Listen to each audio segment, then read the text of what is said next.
And yun, ito nga po pala yung ating mga sample of works. Unahin natin si Jezreel from Cebu. So ang Mewa Tattoo and Piercing 24/7 nagkakaroon ng iba't ibang artist in resident artist natin si Jezreel.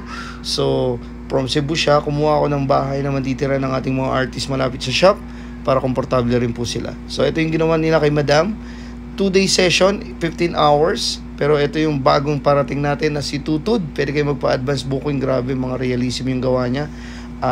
Award artist, award, ano ba tawag doon, mami? Awarding, maraming award. Multi-awardee. Yeah. Na si Tutud. Right. So, kung mapapansin nyo, bihira tayo makapag-post ng mga gawa dahil busy tayo sa mga client. Pero magpo-post tayo ngayon. Right. Para ma-flex natin yung mga works natin dahil nga yung sa leeg ni Urok hindi nga natapos. In progress. Marami na namang mga magagaling. Mga magagaling na nagko-komento. Yan. So ito yung ginawa natin kay paring Alex. Cover up po yan sa offer. Sa gilid in progress. Then the detailed is some part is fully healed. 3 to 4 days lang fully healed na yan. Ginawa namin yan from Baler. Then work, travel, and enjoy. Hindi natapos. Diretso kami ng Pampanga. Work, travel, and enjoy. And then the third session is sa shop. Kita nyo naman. Nakalive yan sa Mewa TV FB page from start to finish. Makikita nyo kung paano yung process. And then how kumbaga paano kami mag-accommodate VIP treatment po kayo pagdating sa shop. So ito yung ginawa natin. First tattoo ng kaibigan ng pinsa natin. So yung clouds in progress yan sa gilid. First tattoo yan. So kung wala lang siyang pasok yan na wrap around na yan. So pag galing yan babalik yan. And this is a small ano ba tawag dito, mami? Last Supper. Yan. For those I love, I will sacrifice. Kapatid, be consistent sa buhay. Ano man pagod, ano man puyat, lagi magpatuloy. So ito, isa rin sa ginawa natin is wrap around. Yan, inayos na rin natin yung wolf dyan. So nilagyan natin ng Versace and Lion kasi gusto niya mapuno. Black and gray yung atake. And ayun. So ito yung ginawa namang small piece. Passion of the Christ ba tawag dito? Hindi ko alam Gawa yan ni Jezreel. So ito yung gawa natin. Naglagay tayo ng mga bulaklak. And ito rin isa sa gawa ni Jezreel. More on eye portrait kasi yung nauuso. And ito naman yung ginawa natin kay boss paring James Ryan from Dubai. So meron siyang design pero ginawa natin, nag-layout tayo ng sarili natin. Nilagyan natin siya ng ball, ng ring, marami yan.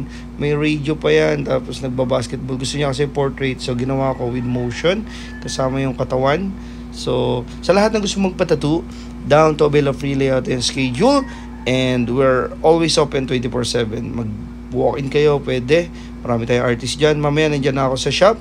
So na-delay yung client ko, nasa immigration pa ngayon. Hopefully matuloy kami ngayon. Kung hindi man matuloy, baka gusto mong lumapat. Pero ganun lang sa buhay. Laging dapat you are 2 step in ahead. Lagi kami panlapat sa mga negatibo or anumang mangyayaring tumal or cancel sked. Dapat lagi kami panapat dyan. Pag matumal, mag-aral, mag-ensayo. Hanggat may ambon saluhin, magpahinga. Kagaya ng ginagawa ko habang nagpapahinga ako, nag-edit tayo ng mga video. Wait lang ko kayo, magpo-post tayo ng iba't ibang works ng ating mga artists. Ang shop natin is 1 month na, almost 40-45 days na tayo. So, ngayon tayo mag-upload ng mga works. Salamat sa lahat ng nagpapatattoo sa atin. Gawa ni Omel, grabe, solid. And ito yung portrait na ginawa natin kay Kuya. So, nagpo-portrait tayo, colored, black and gray, small piece, lahat yan kaya ng ating mga artists. Also, Cebuan, more on Neotrad Cebuan. At yun, kompleto tayo ng mga artists. Sa lahat naman ng gustong sumama sa team namin, wait lang ho. Huwag tayo magmadali. Ito, cover up din to, gawa ni Jezreel. So, sa lahat ng artist na gustong pumunta naman sa amin, maliit, malaki, kahit full sleeve man yan, hindi ako madamot pagdating sa ganyan. Basta mapatapat sa inyo, o ako nga, mas pinipili ko pang mauna sila kaysa ako Kasi nga, nagbablog tayo, kaya nating mag-market kahit saan, home service, 24/7, kahit saan. So, sa lahat ng gustong pumasok na artist sa amin, basta walang bisyo, mabait, masipag, magaling, sama-sama tayo sa pag-angat. Nag-aaral si Jello, si Urok. So, si Kenneth nagpaalam na muna at gusto yatang magsarili na. Ewan ko lang. So, ito rin ay in progress. Pag in